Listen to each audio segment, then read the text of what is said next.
संभल शुक्रवार को अलविदा जुमा की नमाज कड़ी सुरक्षा के बीच हुई। शाही जामा मस्जिद उपनगरी सराय तरीन मोहल्ला दरबार में अलविदा की नमाज में बड़ी संख्या में नमाजी जुटे। कई हजार रोजेदारों ने नमाज अदा की। अधिक नमाजी होने के चलते टेंट आदि लगवाए गए। मस्जिद की छतों पर भी नमाज अदा करने की व्यवस्था की गई। अलविदा जुमा की नमाज अदा करने के लिए नमाजी पूर्वाह्न 11 बजे से ही मस्जिदों में दाखिल होने लगे थे। अलविदा जुमा के अवसर पर ज़कात व फितरा मांगने वालों की भीड़ सभी मस्जिदों के पास देखी गई।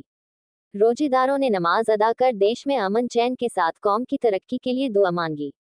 रमजानुल मुबारक का महीना अब अपने आखिरी पड़ाव में पहुंचने लगा है। माह रमजान के आखिरी 10 दिन सबसे ज्यादा इबादत और इस्लामिक नजरिए से खास माने जाते हैं। उपनगरी सराय तरीन मोहल्ला दरबार जामा मस्जिद के शाही इमाम मौलाना मुफ्ती मोहम्मद रियाज उल हक कासमी अलविदा के जुम्मे के बयान में मुसलमानों से इन 10 दिनों में इबादत के साथ अपने पड़ोसी, गरीबों, जरूरतमंदों की मदद की अपील की है। मौलाना ने कहा कि ज़कात और सदका-ए फित्र को भी रमजान में जरूर अदा किया जाए। उन्होंने ने कहा कि पैगंबर मोहम्मद साहब के जमाने में गेहूं आदि माप कर बेचा करते थे। उस जमाने में मापने का जो बर्तन होता था उसी के हिसाब से सदका-ए फित्र की मिकदार निकाली जाती थी। कहा कि जिस पर ज़कात फर्ज है उसको सदका-ए फित्र अदा करना भी जरूरी है। मुफ्ती मोहम्मद रियाज उल हक कासमी ने अलविदा के जुम्मे के बयान में सदका-ए फित्र के बारे बताया कि सदका-ए फित्र के लिए आटा, गेहूं, जौ, खजूर, छुआरे और किशमिश अहमियत रखते हैं। ये चीजें या इनकी रकम देने से सदका-ए फित्र अदा होता है। गेहूं और आटे से 2.25 किलो, जौ, छुआरा, खजूर और किशमिश से 3.25 सेर यानी 3 किलो 266 ग्राम या इनकी राशि देना हर साहिब निसाब पर वाजिब है। कहा कि आटे, गेहूं से 50 रुपये सदका-ए फित्र अदा करें। मौलाना ने कहा कि बीवी अपना सदका-ए फित्र खुद निकालेगी, लेकिन पति उसकी तरफ से उसको बताकर निकाल दे तो अदा हो जाएगा। साथ ही बताया कि जिस व्यक्ति पर ज़कात फर्ज हो उसको सदका-ए फित्र अदा करना भी वाजिब होता है, लेकिन ज़कात फर्ज होने के लिए ये शर्त है कि माले निसाब, माल दौलत पर चांद के हिसाब से 1 साल गुजर जाए। मगर सदका-ए फित्र वाजिब होने के लिए ये शर्त जरूरी नहीं है। यदि किसी आदमी के पास माल नहीं है और चांद रात को अचानक माल और दौलत आ गई तो सुबह होते ही उस पर सदका-ए फित्र वाजिब हो जाएगा। मुफ्ती मोहम्मद रियाज उल हक कासमी ने कहा कि जिन पर खर्च करना वाजिब हो उनको सदका-ए फित्र देना जायज़ नहीं है, यानी माता पिता, दादा दादी, नाना नानी, बेटा बेटी, नवासा नवासी आदि को सदका-ए फित्र नहीं दिया जा सकता। कहा कि रमजान के आखिरी दिन का सूरज गुरूब होते ही सदका-ए फित्र वाजिब हो जाता है और इसे ईद की नमाज से पहले अदा करना जरूरी होता है। इसी तरह नाबालिग औलाद की तरफ से भी सदका-ए फित्र निकालना चाहिए। संभल से नाजिश नसीर की रिपोर्ट। जैसा कि आप हजरात को मालूम है कि आज रमज़ानुल मुबारक का आखिरी जुमा है, जिसे हम जुमा अलविदा के नाम से भी जानते हैं। अल्लाह तबारक व तआला का बहुत बड़ा एहसान और फजल है कि उसने हमें ये बाबरकत दिन और बाबरकत महीना अता फरमाया। अल्लाह तबारक व तआला हमारी तमाम इबादतों को कबूल फरमाए, आमीन। रमज़ानुल मुबारक में जो बहुत सारी इबादतें अंजाम दी जाती हैं उनमें से एक इबादत सदक़तुल फित्र की भी है। तो सबसे पहले आप ये समझिए कि सदक़तुल फित्र किस पर वाजिब है।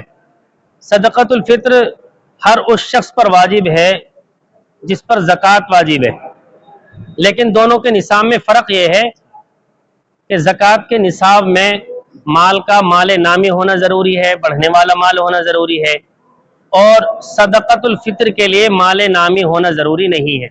ऐसे ही ज़कात के निसाब में माल पर साल का गुजरना शर्त है, सदक़तुल फित्र में साल का गुजरना शर्त नहीं है।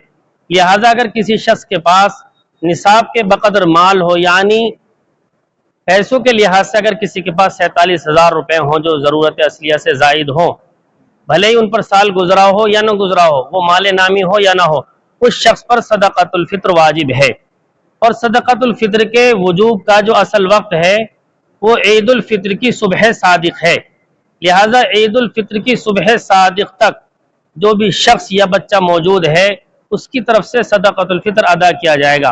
और जो सुबह सादिक के बाद पैदा हो, भले ही ईद की नमाज से पहले पैदा हो जाए, तो उस पर सदक़तुल फित्र वाजिब नहीं है, उसकी तरफ से सदक़तुल फित्र अदा नहीं किया जाएगा। अब सवाल ये पैदा होता है कि सदक़तुल फित्र अदा क्यों करते हैं।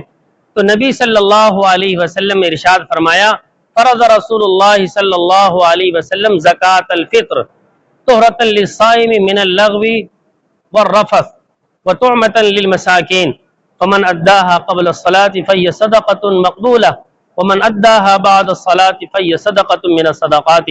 نبی کریم صلی اللہ علیہ وسلم نے روزے کی زکوٰۃ فرض قرار دی ہے، دو وجہوں سے فرض قرار دی۔ ایک تو اس وجہ سے کہ انسان جب روزہ رکھتا ہے تو نہ چاہتے ہوئے بھی کچھ نہ کچھ کمی کوتاہی اس سے ہو جاتی ہے، تو اس کے ذریعے روزے کی کمی کوتاہیوں کی تکمیل ہوتی ہے، اس لیے صدقۃ الفطر کو واجب قرار دیا۔ اور دوسری وجہ نبی صلی اللہ علیہ وسلم نے ارشاد فرمائی کہ صدقۃ الفطر کے ذریعے جو ہمارے غریب اور نادار اور فقراء حضرات ہیں وہ بھی عید کی خوشیوں میں شامل ہو جائیں، اس لیے آپ نے صدقۃ الفطر کو واجب قرار دیا۔ اسی لیے صحابہ کرام رضوان اللہ تعالی علیہم اجمعین میں سے بہت سے صحابہ کرام عید الفطر کی صبح صادق سے پہلے ہی یعنی رمضان ہی میں صدقۃ الفطر ادا کر دیا کرتے تھے، اس لیے ہمیں بھی رمضان ہی میں صدقۃ الفطر ادا کر دینا چاہیے۔ اور نبی علیہ الصلوۃ والسلام نے آخر میں یہ بھی فرمایا کہ جو شخص صدقۃ الفطر عید کی نماز سے پہلے ادا کر دے تو وہ مقبول صدقہ ہے، یعنی اس کی قبولیت کی گارنٹی ہے، اور جو شخص عید کے نماز کے بعد ادا کرے تو وہ عام صدقات میں سے ایک صدقہ ہے، لہذا اس کی قبولیت کی کوئی گارنٹی نہیں ہے۔